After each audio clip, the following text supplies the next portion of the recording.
Hello, everyone. Welcome to our stream today. My name is Alicia.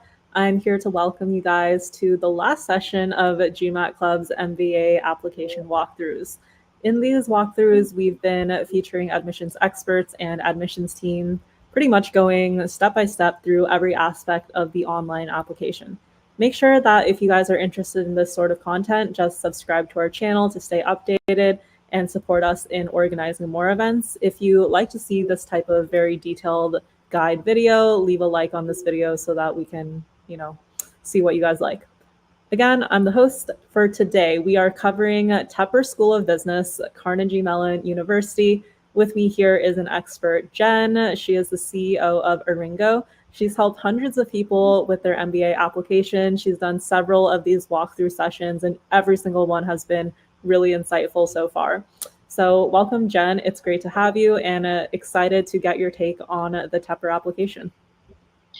Thanks, Alicia. It's so great to be with you again. I really enjoy presenting with you. So everybody, as Alicia shared, we're super excited to talk today about the Tepper School of Business. Once again, my name is Jen Turchinow, CEO of Aringo MBA Admissions Consulting, and we help applicants get into top MBA programs across the globe with what we call our full school package. And so we would love to help you. So today we're going to dive into the Tepper School of Business application. And when we look here, I thought like the first thing we should do is look at their page because Tepper is probably one of the most friendliest admissions pages and teams as far as like getting the application done. So I thought it would be great to share with you a bit of the help that they provide on their website as well. So if you just kind of go to their admissions page and kind of click the apply button, if you scroll down, they have a checklist of everything that's going to be required for the actual application itself. And then they also have an application workshop. So if you have any questions, there's a mini series that helps walk you through each part of the application. So hopefully today gives you a great overview, but if you need to take a deep dive, Tepper's actually already recorded some stuff to kind of help you through any specific questions you might have. And then again, they're pretty awesome at like answering emails and such, so you can always reach out to their admissions teams with your questions. All right, so as I mentioned, they have a lot of help here, special instructions and such. So we'll dive into the actual application itself. So I already started an application for today. So you'll see some stuff is already pre-populated so that we can continue on our journey. So they'll give you a brief introduction. And the thing I like about this application specifically is, again, they're going to give you a lot of help and a lot of personality. Like, how many MBA programs are going to put like PS, in case you're wondering, it's only going to take you 30 minutes to complete most of this. So obviously you want to be a little bit more prepared than submitting it 30 minutes before the deadline, but it's good to know that you don't have a very intensive process to go through as far as the application portal. And sorry, just to mention again, if anybody has any questions, please, post them here. We're happy to answer them. Alicia's going to be moderating and sending those questions my way as we go through. So welcome any questions you have. So you can go through and kind of read a little bit more about, the introduction, obviously. But then as we jump in, you'll see that they're going to ask you which degree that you're interested in applying to. Hopefully we're in the right spot and you're on the right bus of applying to the MBA program. And they do have quite a few different MBA options as far as like whether it's just a traditional full-time MBA, an integrated accelerated combo, MBA JD, etc. So you can use the drop down here to confirm which program you're most interested in if you are deciding to do a dual degree with Tepper.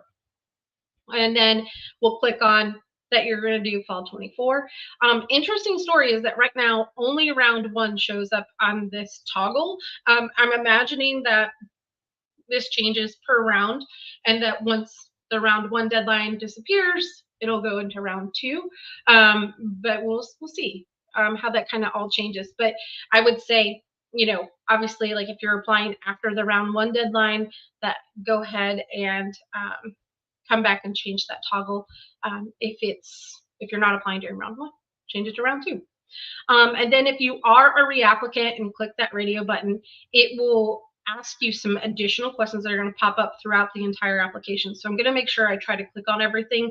But again, if you have specific questions, please let me know, or if I missed something. So, again, are you a reapplicant? Were you admitted? Yes or no? And then you can answer from there. If you are a current student, staff, or somehow connected to Carnegie Mellon. Then we'll go into the personal section as it saves my information. And again, 3 minutes to get this done, right? Maybe it should be a race. So you're going to put in your name information, etc., what you prefer to go by, any alternative names, your mailing address. This is all pretty standard in what they're going to be asking for the most part of every MBA application. So you'll want to put this in here. The good thing is that sometimes they'll, like, this is a good question too. You'll want to answer this as truthfully as you possibly can, because they may have specific events or offer maybe even in-person interviews in your area. So you have the ability to go through this drop down and decide which location is best or most closest to you. And maybe they might have a specific event that would make sense to you. And then, are you located in the European Union? You have the opportunity to answer that question. Email address, they'll go through and confirm everything. Your telephone number. So this is the number that they're likely going to call to say, congratulations, you're admitted to Tepper, or hi, we'd like to ask you a specific question about your application that we didn't find, like we have an issue, and so we're trying to figure things out. So then beyond that, biographical information about how you would like to identify, you can determine that and feel comfortable in answering this information as much as you feel comfortable doing. And this is, the great part about an MBA committee or, committee and MBA program is that for the most part, they're super inclusive. And so anytime that you share this information, it's not necessarily to publicize it, it's to get to know you better. And if there is somebody who maybe also identifies in the same gender identity as you that maybe isn't as common, they may connect you with a current student to help you with, wondering what that experience might be like on campus, to help, clear up any misnomers that you might have about your experience there, or share or answer any questions you might have. You also have the ability to kind of answer if you are part of the LGBTQ community. Again, this is another opportunity for you to be able to answer that. And, they would also send you more personal information around that. And so then your birth date, don't look at mine and the year. I can't believe I was truthful on that. Okay. Have you lived or worked outside of your home country? So if it's yes, sometimes there's not a drop down, but it's good for them to know that information. And how many languages do you speak? So if we put 3, that's helpful. A lot of the times, like, we try to figure out, like, how do we get our resume down to, 1 page? And sometimes it can be as simple as, do we really need to include that you speak English, French, and German? And, this could be an opportunity for you just to share that you do speak 3 languages and not be so worried about, oh my gosh, do I have to have all of them on my application? Or is it okay just to include it somewhere in the application form? Then they're going to ask about your citizenship and where you're from. This obviously starts to add in some additional questions that might be part of this. So if you are a dual citizen, then they're going to ask you some additional questions about how you identify as, Hispanic, Latino, and then which race you have. And then the next thing would be your resume. And so it says 5 minutes, but remember, it's going to take you a lot of time to put together your actual resume. So just know that, it's not going to Hey, Jen, quick question on the last page. So I know that a lot of applications, they have some kind of section where it's like, if there's something you didn't cover, you can write it in this open text box. Is that in a different section for Tepper? And I know you touched on this a little bit, but the stuff about like the languages, if you lived abroad, would that be appropriate information to put in that box? Ooh, good question. So that would be a great thing to put in that box if it's not asked somewhere else. When we go through, there may be a question like that potentially. But if not, like you could definitely use the additional essay if you felt like it's worth, like if you speak 5 languages because you split your time between, I had a client, like last year, I think she like lived somewhere in Europe, somewhere in the Middle East, and was actually born in the US. So like she has like all these different identities and like spoke like 5 different languages. So that's definitely something very interesting to share with the committee, and it's definitely worth an optional essay. But if it's, I took German and Spanish in high school, maybe not, right? So we can always kind of make a judgment call on that. All right. So resume, so you put your resume together. They do say 1 to 2 pages, but they do prefer 1 page. So try as much as you can to try to get it to 1 page. Or if you do go over to 2 pages, make it 2 full pages. Might as well make it worth it. So then after this, they'll have you upload your resume here and ask you how many months of full-time professional work experience do you have. And so this is always like a fun math moment of like, wait, from here to here to here to here. So, be as accurate as you possibly can, and you want to leave out any work gaps. And this is another opportunity where you might want to address this in the optional essay or additional essay, to be able to say, you'll notice on my resume that I have a gap from, 20, January 2020 to January 2021. COVID was really intense in my hometown, and all work stopped. So during this time, all my efforts were directed towards like triage of COVID, or like tell them a little bit about what happened and why you maybe had that work gap. Then they do ask for your LinkedIn profile. And so, Alicia, I think that we had this question on another session about like, what if I don't have a LinkedIn? Should I create one? Well, I think if they're asking for it, it would be really great if you can provide it. If you don't have it, then I think it'll be okay. I don't feel like if you're like one of those people who are like, I don't want to have like a digital footprint online, etc., I wouldn't change who you are. But if you're somebody who's like, I just really haven't kept my LinkedIn updated, just take your resume, cut and paste the different work periods and descriptions into LinkedIn and give them this additional opportunity, especially when it comes to extracurriculars. If you're part of specific groups, committees, or like you were part of something during your undergrad, it's another opportunity to share more information with the committee, and they're specifically telling you, we want to look at your LinkedIn profile. So that's your opportunity.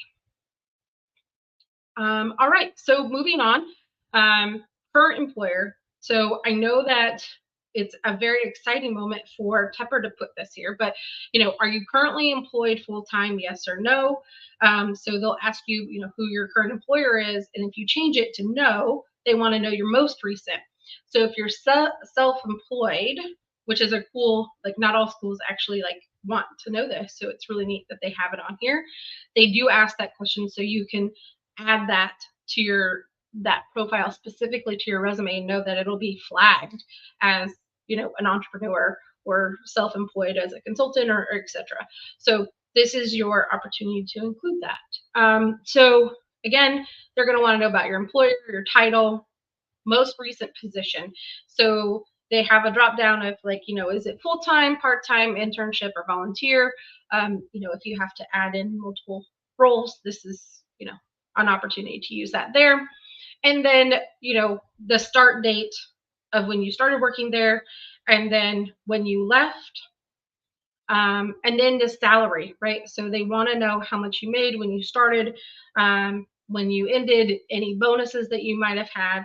And so this kind of comes in twofold. One is that every MBA is ranked on how they improve your ability to get a job and earn more money post MBA. So this goes into like their rankings data and kind of information that they're going to share on a general level, not on a specific level. So it's not like your salary is going to be posted somewhere and they're like, oh, he was making $60,000 before he started his MBA. So, just know that this is more of like data for reporting purposes, not necessarily for publicizing. The other part that I would say is make sure that you're as truthful as possible and come in as, as accurate as you can. If you're a month or two off, or you're $100 off on, any sort of compensation, that's okay. But anything more than that, there might come like a red flag when the school asks you, when you're admitted and they ask you to fill out a background document or a background check. The the company that does the background check will be calling your employers and asking them the specific information. And if there's a big difference, then the company will call back and ask you, hey, this isn't matching up. Can you provide any explanations as to why this isn't, matching up? And you can write a short essay usually, or give them some sort of explanation. But we much rather avoid any situation where you have like a flag on your background check.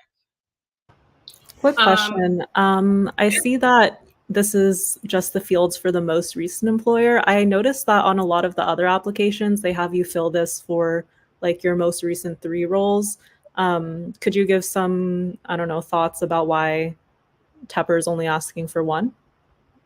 I think that it's what happens is when you have to enter in all these different positions, there becomes like, what's it called?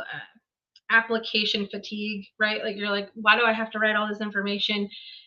I don't know if it's necessarily relevant to go through all this data. It is on my resume, those types of things. So I would say that Tepper is trying to make this as streamlined as possible, and that's really what they're most interested in. And I would assume that they're trusting what you put in your resume kind of shows that career progression. So make sure that you're doing a good job of showing that as well, because they might not be able to see it if you haven't added anything else.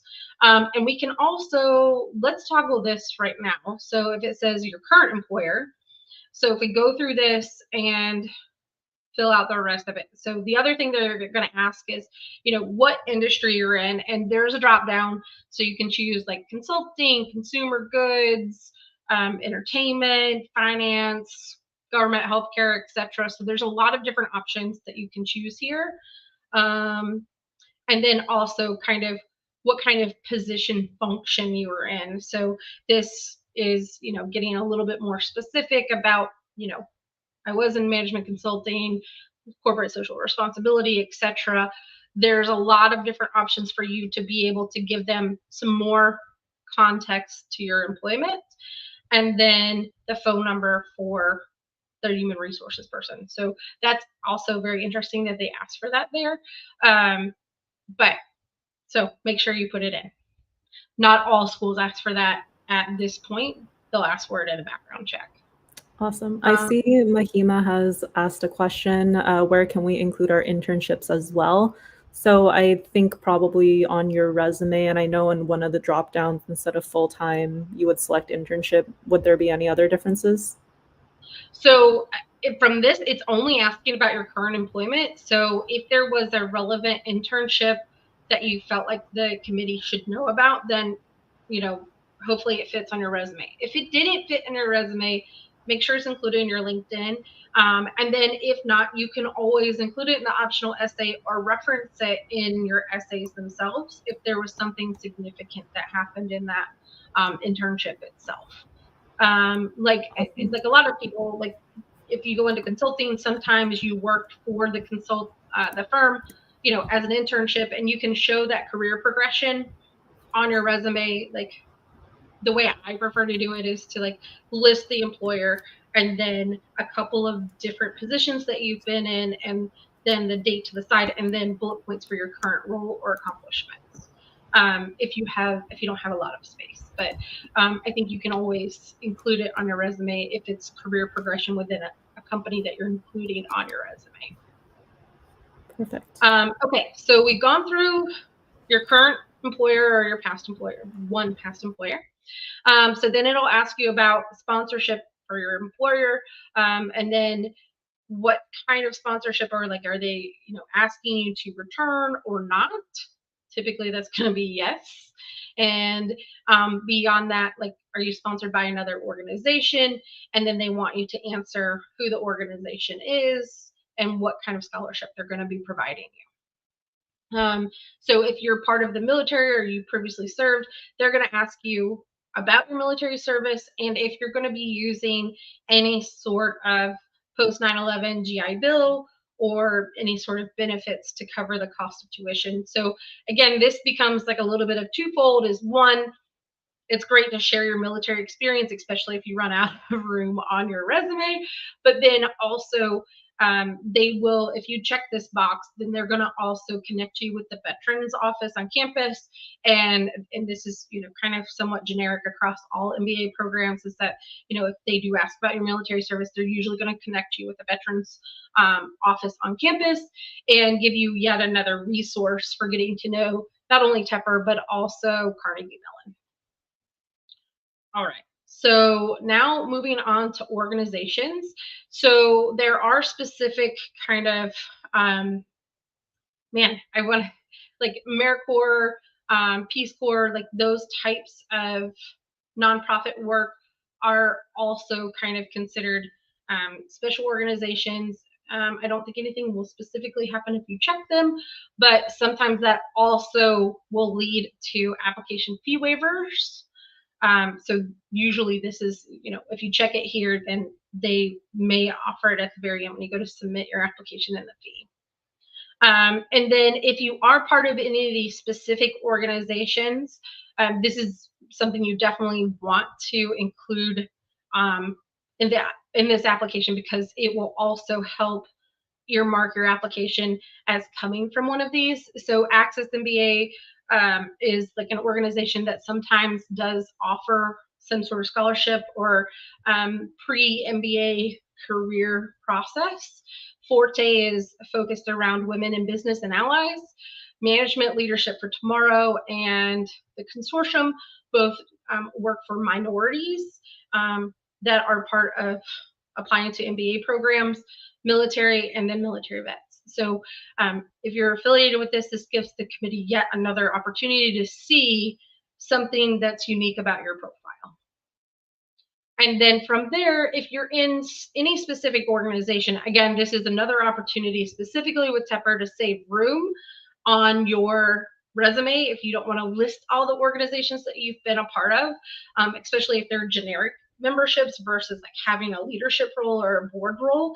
You can definitely include this on the application so that they can say, like, oh, I get it. Like, she's already been part of, American Business Women's Association, or, part of Prospinka, or, any of these different types of organizations, and then describe your affiliation and any level of engagement with these organizations. So you can list them specifically for each one of them, or if they were all kind of generic membership, you can say general member since XYZ. And then if you're checking multiple ones and you were in a leadership position, you can say with women in business, chair, committee chair for fundraising, or whatever it might be, from 2021 to 2022 or something like that. So definitely another opportunity to share more about your leadership and what's important to you and how you might potentially get involved on campus at Tepper. All right, so now we're going to move through employment. And so this is, Alicia, I'm sorry. So this is where you're going to put all of your multiple employment moments. So you would add the employer, and this, okay, good. So the pop-up is showing about, who was your employer, the dates that they employed you, the salary. And again, like, I think it's easy to, tell us about your company industry. And so this is your company description. And then from here, the reason why you left, and that could easily be, recruited to work at next company or sought a role in marketing. Any reason that you can kind of give as far as the transition from one role to the next is helpful for the committee to get to see your career progression and understand your story better had a mentor tell us about like getting from, when you graduate from your degree to when you get to like your ideal career is never like a straight path, and you have to sometimes like navigate your ship and go into different ports and stuff like that, and those are all part of your journey and who you are. And so this is your opportunity to say like, I was seeking a new role in marketing or a new role in management or something like that, so that they can see like, oh, they wanted more, they wanted to build their career, and I can see that from reading these explanations. So then, sorry, didn't save anything. Try not to. And they are asking you to enter, sorry, and I was just double checking that they didn't have any specific, they didn't have a specific number. So this is kind of up to you if you want to keep going from now back to, when you graduated, and that's really what they're going to be most interested in. You can put internships if you really feel like they're relevant. All right. Any quick question there? On not this section, but the one before. Kyle is asking if there are other professional organizations that we're part of but not listed in the long checkbox list that you had before. Do we just include those in the resume? Yeah, absolutely. I would definitely include them on your resume, especially if they're important to who you are. Again, like everybody's resume is a little bit different. If it was an internal club or activity, you can choose to include it in your employment, like one of your bullet points, led the CSR team or led the Habitat for Humanity, events or something like that. But you could also put it in, if you're lacking in extracurriculars, you could always put it as extracurricular down at the bottom, if, in the separate section, if you feel like you need it. But if it's not included and it's significant to who you are, your leadership, or, speaking, showing more to the committee, then absolutely, definitely include it on your resume. All right. Oh, more questions? No, I think that's it for right now. All right. Thanks, Kyle. All right. Next is about work authorization and passport. So this is really like essentially for Tepper, it's, are you a citizen or have a visa in the US, like, or will you need a visa, or have you had a visa in the US, and did you work, etc. And so I think that this kind of will be more information to share with the career team, but then also the International Student Office, as far as how much time you have left if you've already used some of your OPT or something like that. Like this is, kind of their opportunity to just make sure that everything is shored up in the beginning versus like a question later on being like, oh, you never told me that I don't get extra OPT or something like that. So this is that opportunity to share this information and your passport and upload that for the committee as well. They do have a specific Holleran scholarship, so if you want to be considered for that, this is the opportunity to share more about who you are and why you want to be part of this scholarship. So would you like to be considered for it? You would upload your file here. And I don't know if they give any specific word count here specifically, but a maximum of 2 pages. So you can also look up more information on this on the Tepper website, and when it comes into the financial side of things as well. So if you want to look into this entrepreneurial scholarship, there's more information online as well. Well, I guess, and I'll also say this, is that if this scholarship does not specifically apply to you, you're still going to be considered for scholarship. So don't feel like this is the only scholarship, and if you're not an entrepreneur, you're not going to get scholarships at Tepper. This is just one specific one that they include in the actual application itself. All right, so moving on to education. So it's going to say, have you completed your undergrad degree? And I believe that Tepper does require that you have an undergraduate degree. And then they'll ask you when, and I will not tell the truth here, where you graduated from. And this is not, it is a pre-populated drop down. So you do need to fill out the specific school that you did attend, and be able, it should be in the drop down. If for some reason it's not in the drop down, I believe that there's some other ways to enter it, and be able to make sure that they see who you are. So like IIT, no, Indian School. Yay, okay. Indian School of Management, no. Business. Okay, so, international database, and it should populate. If you have a problem, you can always reach out to the Tepper admissions committee as well. So choose your undergrad, what kind of degree it was. So if it was a BCom, you're totally fine. Enter your official major for your undergrad. So for me, it would be speech communications or engineering. And then choose a category for your undergrad, whether, again, which category this falls in. And then, is it from the US, yes or no? So if it's a no, then they're going to ask you, was your final undergraduate GPA, what was it? So they ask here on the 4.0 scale because of the US, but obviously, like if you're an international student, sometimes you don't have a 4.0 scale, you have a 10 scale or a 4 scale. So this is the opportunity for you to share that information, and then also share it. Like, so if you got your master's degree or your doctorate degree, they give you an opportunity to add that again there. Did you attend high school in the US? I have no idea why they're asking about your high school, but if you did attend in the US, go ahead and add that information so that they have it. Family information. So again, a lot of this becomes a bit more statistical information that's generic versus specific to you. So the question about like if you're the first gen to attend undergraduate, then you can click yes, no, or unknown. And then the highest level of education that your parents did have. And so again, this goes back to more statistical information for Carnegie Mellon specifically about like how many first gen students they have, especially that are getting graduate degrees.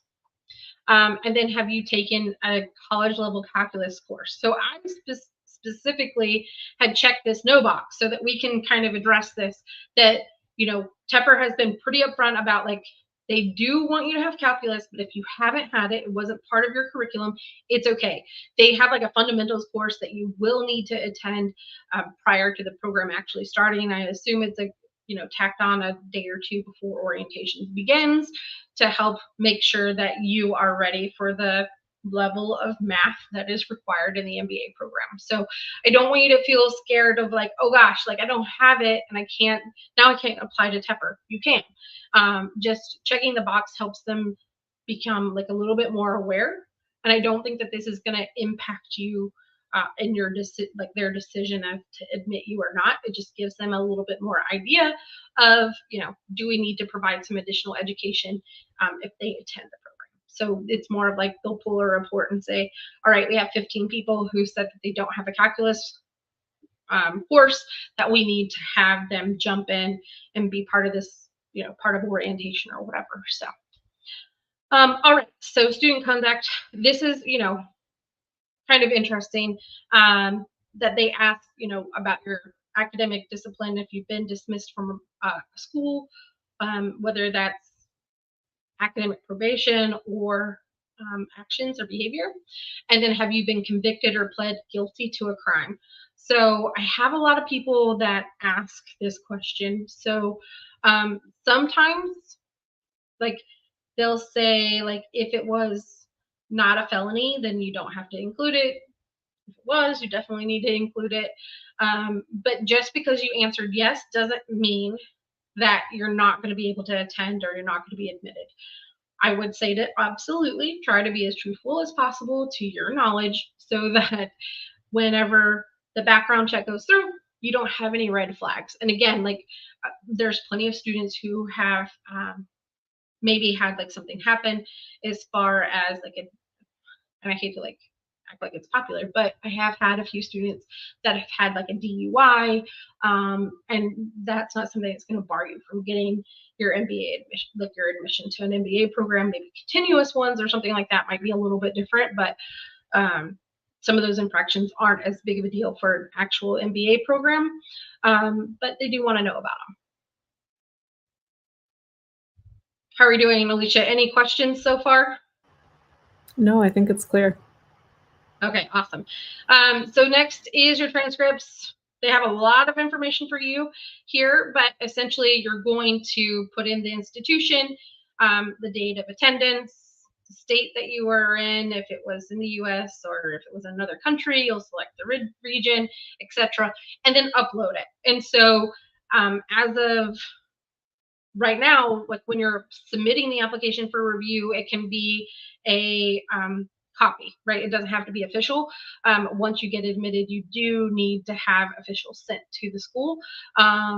So they'll tell you there's like a little paragraph about this here, but essentially, if it's something that shows up on your transcript, this is another big question I have a lot, Alicia, is what if I went to get a study abroad? So if it shows up on your parent, or what I say, your main university's transcript of like study abroad at London School of Economics, then you need to get your transcript from them as well. And unofficial is totally fine in the beginning, but then they'll eventually need it officially. And I know that there are some people who have some hard times, like with schools closing, changing, transitioning. If you have specific questions, you can always, again, reach out to Tepper and they'll direct you in the right way to figure things out. All right, so waiver. So this is something that's unique about Tepper specifically, is that they are offering a waiver this year. And so again, they have a video that's all about this and like who should or shouldn't request a waiver. But essentially, you'll submit your waiver request on this page, and essentially they're going to give you a little bit of direction that'll be granted on a case-by-case situation. And then if you're granted the waiver, it does not signal that you're definitely going to be admitted, but it definitely says like, hey, we believe you have what it takes. And they may require you to do a class later, again, almost like that calculus class, or they may ask you to do MBA math or something like that. So just know that just because you got the waiver doesn't mean like it's the end all be all that you're going to be admitted now. All right, so this is kind of how you apply for it. Are you applying for the test waiver? Yes. So here are the things that they're going to need. Essentially, any supporting documentation that you want to share about your transcripts of like, I've taken, I'm a computer science major and had,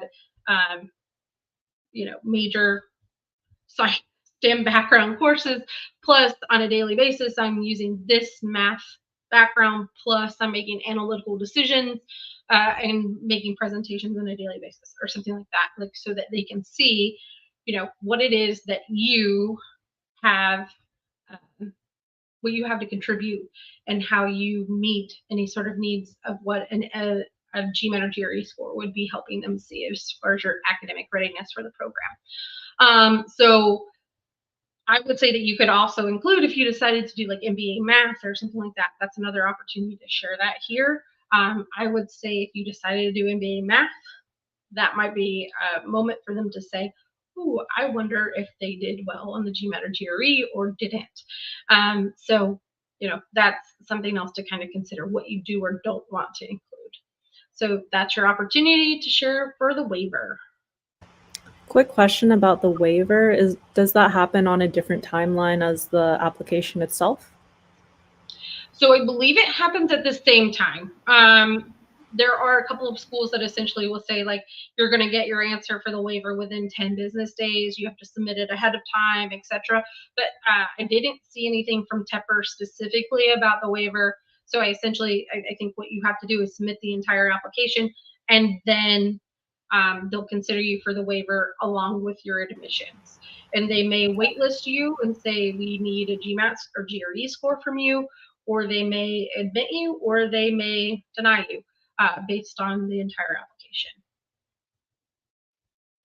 All right, so now yet another fun and exciting, unique moment for Tepper is that they do require a video essay.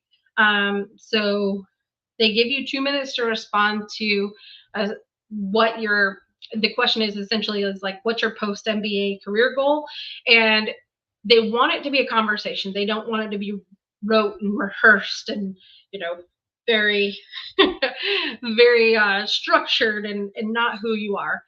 Smiling and being present and being part of it is another opportunity for you to show who you are. And so they want you to get comfortable with the camera. They give you some opportunities to actually try out the system and make sure everything's set up. And then they do give you 3 attempts. Your third attempt will be recorded if you do use all 3 attempts. So beyond that, like again, it has a lot of information, but that's essentially what you need to do. And they give you the ability to try it and test it. Like actually, I wonder if I do this testing mode. Oh, look, they're using my other camera. But like for here, it looks like everything is set, and I could actually now do my video recording if I wanted. But I'm not ready to submit my essay. But that's kind of what it looks like. But last time I tried that as like a run through, it actually said my microphone wasn't connected. So, that is something to, look at and make sure everything's set up on your side. And you can always come back and do that later. All right, moving on to the fun part. Yay, resume or essay questions. So again, it says that it's going to take 5 minutes to complete this, but you do need to spend some time writing your actual essays to get through them. So they're going to ask you what your desired industry is. And again, my drop down isn't showing, but I can kind of go through here and show there is a wide variety of like 15 to 20 different options for you to choose. So they want to know what industry you're looking to move into and what function you're most interested in. So again, like now there's like 20 plus options here of, what kind of function you want, and then what kind of position, right? So this is, what kind of role are you going to play? And what I've chosen, technology and entrepreneurship, is, I want to be a co-founder of a game-changing tax company or something like that. I can't even make anything up today. But this is your opportunity to share what you want to do. If you want to be a consultant, you can put consultant obviously in there. It's okay if it's like the same as like the function itself. That'll be okay there. Okay, so MBA essay. I'm not sure, Alicia, if they did a walkthrough of the essays for Tepper or not. But I won't go into this specifically of like what you should be including and everything like that, because that's a whole different session in itself and like could be its own hour. But just knowing that, they're looking for you to talk about a time when you experienced or created an inclusive environment and how you will use that experience to help the members of the community reach their full potential. And so just a few tips on this is that, it can be personal, it can be professional. Again, I technically wouldn't go before college. Like it needs to be during college to now for the most part, just because it's, what happened way back when is probably not going to be as impactful as what you've done as an adult, unless the story starts when you're younger of like, I always knew that I thought differently, and I didn't realize what that meant until I got into college and recognized that I had, I was on the autism spectrum, or that I have ADHD, and I learned how to cope with that. And so one thing that I did is use my coping mechanisms to help my friends, do better during their academics. And I've passed these skills on in my workplace as well by creating a group of X, Y, and Z, right? So I totally just did that same example, but like that's the only time you should go back that far, right? Like as if you like have some sort of story that starts with like a sentence or two about something before you were actually in college. And then the optional essay is another opportunity for you to share anything that the committee doesn't know about you yet, or that answers a gap in your application. That could be, if you weren't working for a certain period of time, if you your grades weren't optimal, explaining the situation. I think like if there was, like I did start my own business when I was, in college. We sold T-shirts. It was really great, but it was short-lived. So, like this is my first attempt at entrepreneurship or something like that. Like if you feel like you haven't been able to share something about yourself, use this optional essay. They don't want just fluff, so don't include something that's not relevant. And then I think, like, again, like if something did happen in your background, the work gap or, bad grades, they're not necessarily looking for you to give them like a saga and like, here's what happened. It was super dramatic. It's more of this happened. It impacted me here. Here's what I learned and how I've coped or learned from this situation to move on and be better in the future. So, that's what they're looking for, is this progression of, mistakes happen or situations happen, but I learn from them and I know how to use this to my benefit later on. All right. So next we're going to go into recommendations. So your recommender should be somebody that you have worked with in your professional life. They do not want you to use somebody who is like an academic advisor unless you legitimately work in academics or at a school. Then it should be a professional reference. And so essentially you're going to put in their name, information, and their professional organization and title, industry that they're in. Again, there's a drop down, and the relationship. So were they an advisor or mentor? Again, not the best option unless they also supervised you. Business partner, investor, client, colleague, direct report, supervisor. They give you a lot of options here. So you can kind of put them in here. And if there was somebody else, so I had a gal who was part of a family business, and everybody who was like running the business themselves was part of her family. And so you can't, they ask you not to use somebody who's related to you. So she actually used their financial advisor, that essentially is their consultant, but has been working with them for 10 years and can speak to her business decisions, and acumen and readiness for an MBA program. So that's an opportunity where it might be a little bit different and not the most common like director or direct boss or manager. So the other important thing is that it must be their professional email address. There are a few people or caveats to this. Deloitte is a specific one in the military. They don't accept outside organizational emails. So that is where it would be an exception, and you can actually contact the admissions department at Tepper and ask them what to do. But essentially, if you're using a non-professional email address like a Gmail, Hotmail, Yahoo, you shouldn't be unless it's an exception to the rule. So then once you complete this, it will send over the LOR request to your recommender, and it'll take them about 30 minutes to complete the recommendation. They do take the GMAC common letter of recommendation. So that's another great opportunity if you're applying to multiple schools for the recommender to not have to write the same essay or same recommendation over and over and over again. So definitely utilize that to your benefit if you are applying to multiple schools. The other thing I would say here is that a lot of clients are confused about what this means, right? I waive my right to access this report, or I do not waive my right. So essentially what happens, and it explains it a little bit in this paragraph above, but anybody can always access their educational record. So let's say that you were not admitted to the MBA program.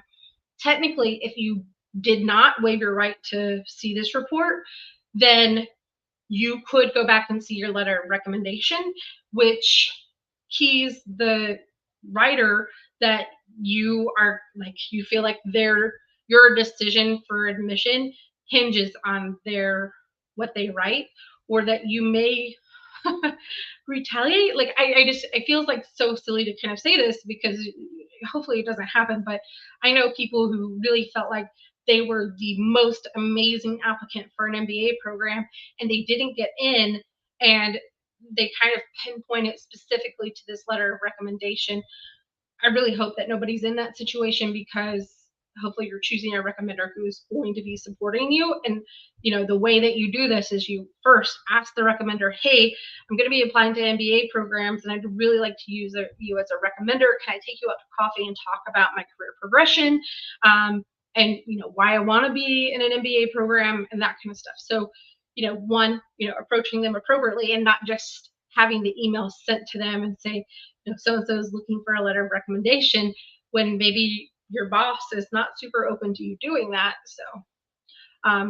So again, like, typically I would recommend for our clients to waive the right to access the report so that there is no pressure on the recommender, but this is obviously up to you as to what you want to do and what you decide.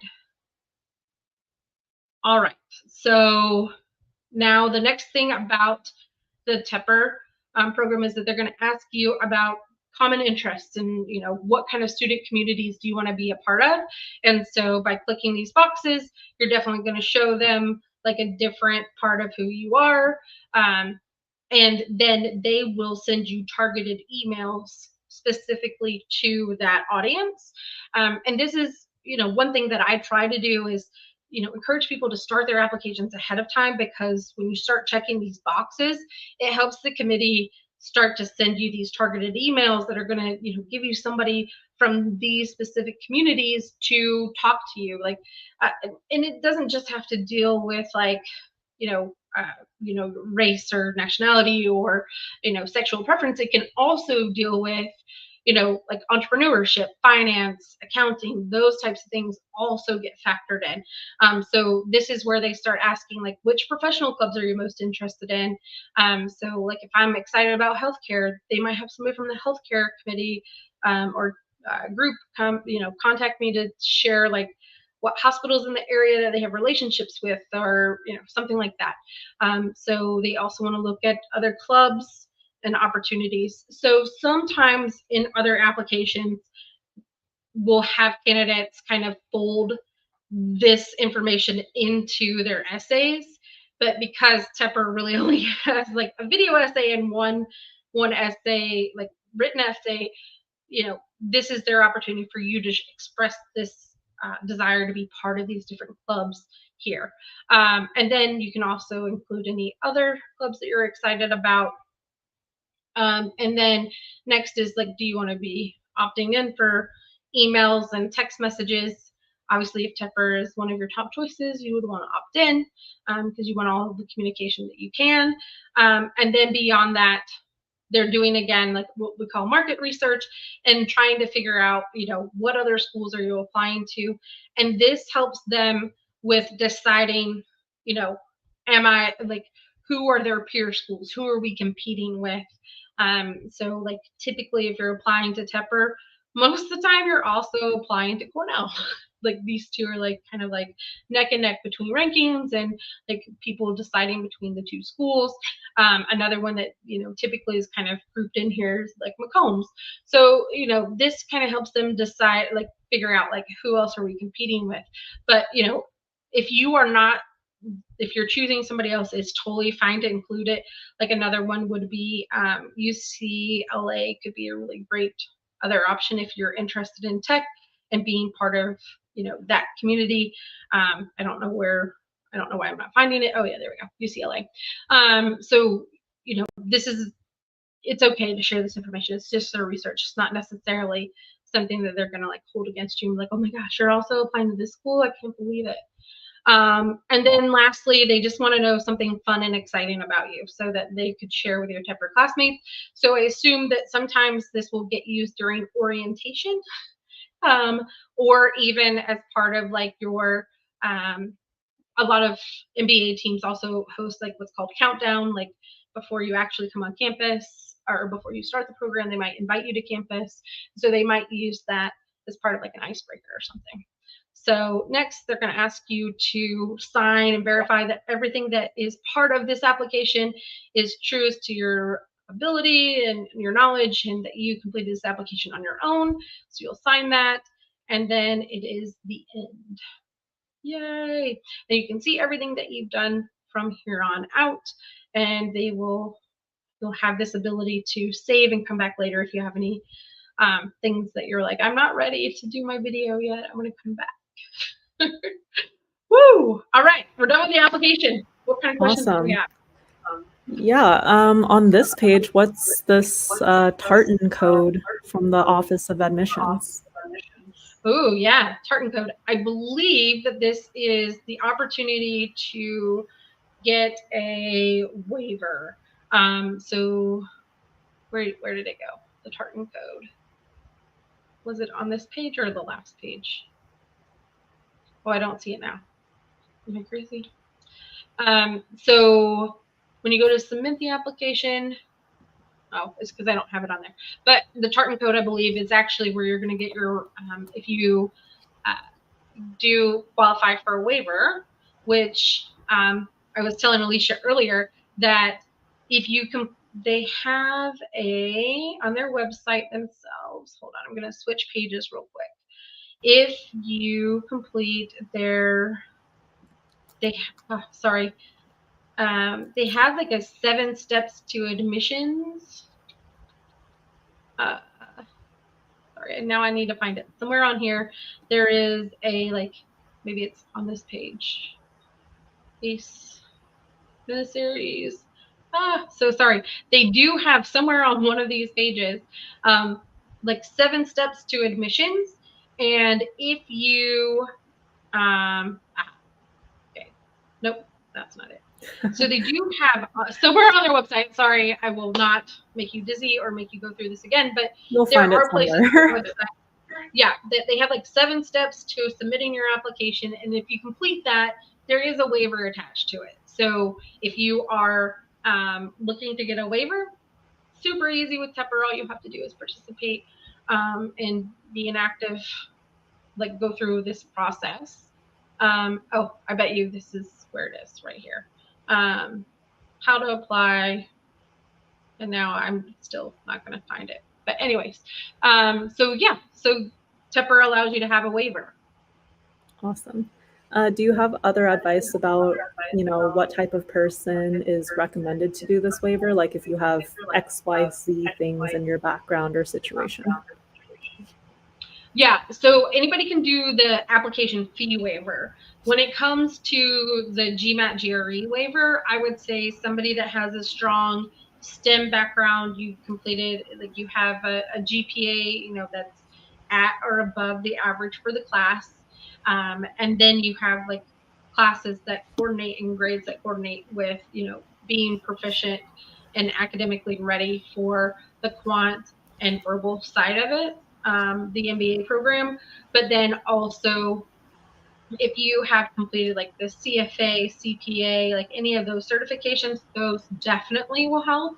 If you have a master's degree or a PGP or the postgraduate program degree, then you also would utilize that to kind of help boost your profile for a waiver. Awesome. One last question we have here today from Gypsa. Can I submit improved test scores, GRE or TOEFL after the deadline, and will those be considered? So I think we saw in the application a couple spaces where it really seems like Tepper takes the academic rigor very seriously. So this is a good question. Yeah, no, I 100% agree. So with that being said, for the most part, I would say Tepper is going to say, like, submit your application when you have the best possible application. So if you're not sure if you're going to have an improved score or not, then definitely go ahead and submit, right? Like if you're like, oh, I'm submitting with a 690 GMAT, but I've never gotten higher on a test or a mock than a 690, but I'm going to take it again and I'm going to try to get higher. Then go ahead and submit with a 690. Like there's nothing showing that you're definitely going to get higher. But if you're getting mocks of like 730, 740, maybe it's worth holding out until you get that. But, you know, the other thing is you can always include that in the optional essay and say, you know, I plan to retake the GMAT or GRE or the GMAT Focus Edition on November 9th. You know, you can include those things in your actual application as well, or that you're willing to retake the GMAT or GRE. Like that's another opportunity to kind of say like, hey, I know that it's not super high, but I'm willing to do what it takes to get admitted, and maybe it would help you with potentially getting waitlist status. What I'll say about GMAT and GRE and TOEFL, like anytime you take the test officially and submit it to the school, it's going to update their records, so they will definitely receive it. And I will say, you can always make a personal call and say, hey, like I retook the GMAT and I got a better score. I'm going to send it. Can I send an update letter for the committee if they haven't made a decision yet? So, you know, those are the types of things you can definitely try to do. I can't guarantee that it's always going to work, but it's worth it if you decide to take it again after you submit your application.